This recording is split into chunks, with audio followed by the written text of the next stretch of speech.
जयपुर से इस वक्त की बता रहे हैं आपको। जयपुर से इस वक्त की बड़ी खबर, जासूसी के आरोपी हनीफ खान की कोर्ट में पेशी हुई है। ये इस वक्त की बड़ी जानकारी है।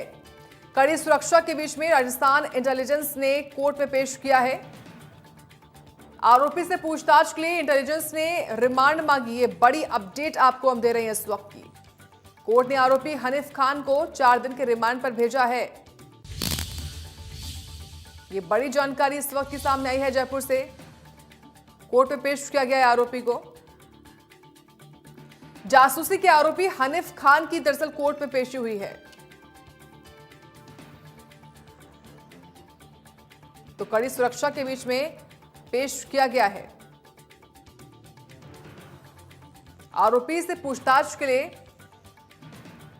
फिलहाल 4 दिन के रिमांड पर रिमांड जो है वो मांगी गई है पूछताछ करने के लिए। इस वक्त की बड़ी जानकारी सामने आई है।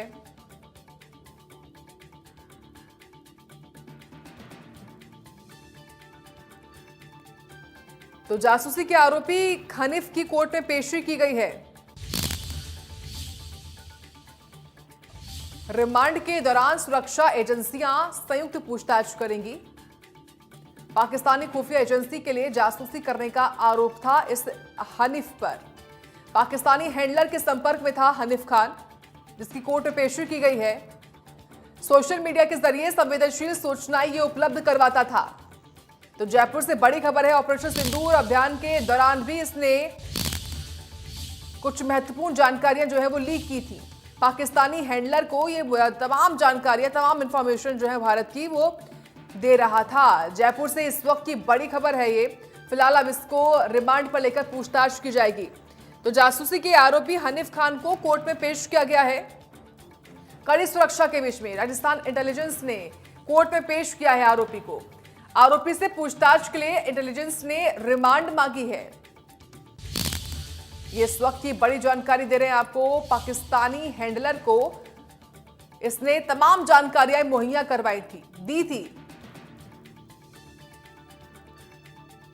और इस खबर पर अधिक जानकारी हम लेंगे रजाउल्लाह से। रजाउल्लाह, निश्चित तौर पर हनीफ खान की पेशी और अब इसे जब रिमांड पर पूछताछ होगी तो तमाम जो सवाल है उनके जवाब इससे मिलेंगे, जिससे और भी गिरफ्तारियां संभवतः होंगी इस मामले में। क्या जानकारी आपके पास? बिल्कुल साक्षी, देखिए जिस तरीके से एक बड़ा मामला सामने आया, सरहदी इलाका जैसलमेर, जहां पर 1070 किलोमीटर की जो लंबी सीमा है वो पाकिस्तान के साथ लगती है, जहां से जो आईएसआई जासूस है हनीफ खान, उसको गिरफ्तार किया गया था, जिसके बाद आरोपी को आज कोर्ट में पेश किया गया। और कोर्ट में पेश करने के बाद 4 दिनों का जो रिमांड है वो आरोपी को लेकर लिया गया है। लेकिन जिस तरह की बात की जाए, आरोपी जो हनीफ खान है वो कहीं ना कहीं पैसों के लालच में आकर जो भारत की खुफिया जानकारी थी, सेना के मूवमेंट थे, और जिस इलाके में वो रह रहा था वो पाकिस्तान से काफी सटा हुआ इलाका बताया जा रहा है। उस चीजों को लेकर पिछले काफी लंबे समय से इस तरह की जो हरकतें हैं वो कर रहा था। फिलहाल मामले को लेकर आज कोर्ट में पेश किया गया है। 4 दिनों का रिमांड सीआईडी सूबी को सौंपा गया है। ज्वाइंट इन्वेस्टिगेशन जो टीम है वो यहाँ पर आरोपी से पूछताछ कर रही है। किस तरीके से खुलासे आने वाले दिनों में होंगे, फिलहाल देखने वाली बात होगी। जी, लेकिन रजाउल्लाह, जो ये 4 दिन की रिमांड है, निश्चित तौर पर जब पूछताछ होगी, अगर कुछ और सवाल जो है वो बचते हैं तो रिमांड बढ़ेगी।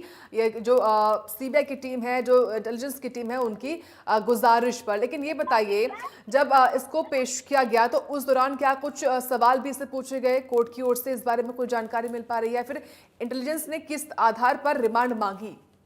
देखिए इंटेलिजेंस डिपार्टमेंट की बात की जाए तो जिस तरीके से तमाम सबूत और तमाम जो खुफिया जानकारी है वो तमाम चीजें लेने के बाद कार्रवाई की गई। कार्रवाई करने के बाद आरोपी को क्योंकि जैसलमेर से गिरफ्तार किया गया था और सीआईडी सीबी जो पीएचडी की विशेष टीम है उसने यहाँ कार्रवाई को अंजाम दिया। कहीं ऐसे सवाल है जिन सवालों को हम यहाँ पर बता नहीं सकते क्योंकि काफी खुफिया जो जानकारी है वो पुलिस के हाथ लगी थी। उन तमाम चीजों का जिक्र जो एफआईआर है उसके अंदर किया गया है और जो मोबाइल वगैरह है आरोपी के वो फिलहाल यहाँ पर जब्त किए गए और कुछ कोर्ट को तथ्य बताए गए आरोपी के रिमांड को लेकर, जिसके बाद कोर्ट ने 4 दिन का जो रिमांड है वो कबूल किया। फिलहाल 4 दिनों में किस तरीके से खुलासे होंगे ये देखने वाली बात होगी। जी, लेकिन मैं आपसे समझना चाहती हूँ रजाउल्लाह कि हनीफ खान को फिलहाल रिमांड पर लेना ये कितनी बड़ी और कितनी महत्वपूर्ण कड़ी रहने वाली है, खासतौर से इस पूरे नेटवर्क को खंगालने के लिए? देखिए जब तक आरोपी से पूछताछ की जाती है, क्योंकि कोर्ट का एक अहम प्रोसेस होता है कि गिरफ्तार करने के 24 घंटे बाद आरोपी को कोर्ट में पेश करना ही होता है किसी भी सूरत के अंदर। तो फिलहाल कोर्ट में पेश किया जा चुका है और उससे अब ये पूछताछ की जाएगी कि वो पहले पाकिस्तान गया था, यदि नहीं गया था तो वो किस तरीके से आईएसआई के जो संपर्क में आया, आईएसआई के संपर्क में आया तो उसके साथ और ऐसे कौन कौन लोग हैं जो इस पूरे घटनाक्रम के अंदर शामिल हैं, कौन कौन एजेंट हैं जिसको वो जानता है। और उसके अलावा बड़ी बात यह कि जिस तरीके से कौन कौन सी खुफिया जानकारी है वो पाकिस्तान के साथ उसने साझा की है, क्योंकि हिंदुस्तान की सेना से जुड़े हुए मूवमेंट वो साझा कर रहा था। आरोपी का क्या एक ही मोबाइल है या फिर अन्य कोई दूसरे मोबाइल है, इन तमाम चीजों को लेकर सख्ती से पूछताछ की जाएगी। रिमांड का मतलब यही होता है कि सख्ती से पूछताछ करना ताकि आरोपी बता सके कि उसने क्या क्या जानकारी किस किस तरीके से पाकिस्तान के साझा की और किस तरीके से आरोपी जो है कितने रुपए की लालच यहाँ पर दी गई थी। क्योंकि जिस तरीके से पिछले कुछ दिनों से पाकिस्तान की नापाक हरकतें सामने आ रही है, लगभग हनीफ खान की बात की जाए तो चौथा एजेंट है जो जैसलमेर से गिरफ्तार किया गया है। इससे पहले भी कहीं चाहे शकूर खान की बात की जाए या फिर डीआरडीओ का जो कार्यवाहक मैनेजर है उसकी बात की जाए, इन तमाम लोगों को राजस्थान इंटेलिजेंसी की जो शाखा है उसने यहाँ पर गिरफ्तार किया गया था। तो रिमांड के अंदर क्या कुछ तथ्य सामने आते हैं, फिलहाल ये देखने वाली बात होगी। जी ठीक है, बहुत धन्यवाद आपका रज़ाउल्लाह इस खबर पर जानकारी हमको देने के लिए। तो ये निश्चित तौर पर एक बड़ी कामयाबी रही, लेकिन फिलहाल रिमांड के दौरान जब पूछताछ होगी तमाम जो और भी सवाल हैं उनके जवाब मिलेंगे।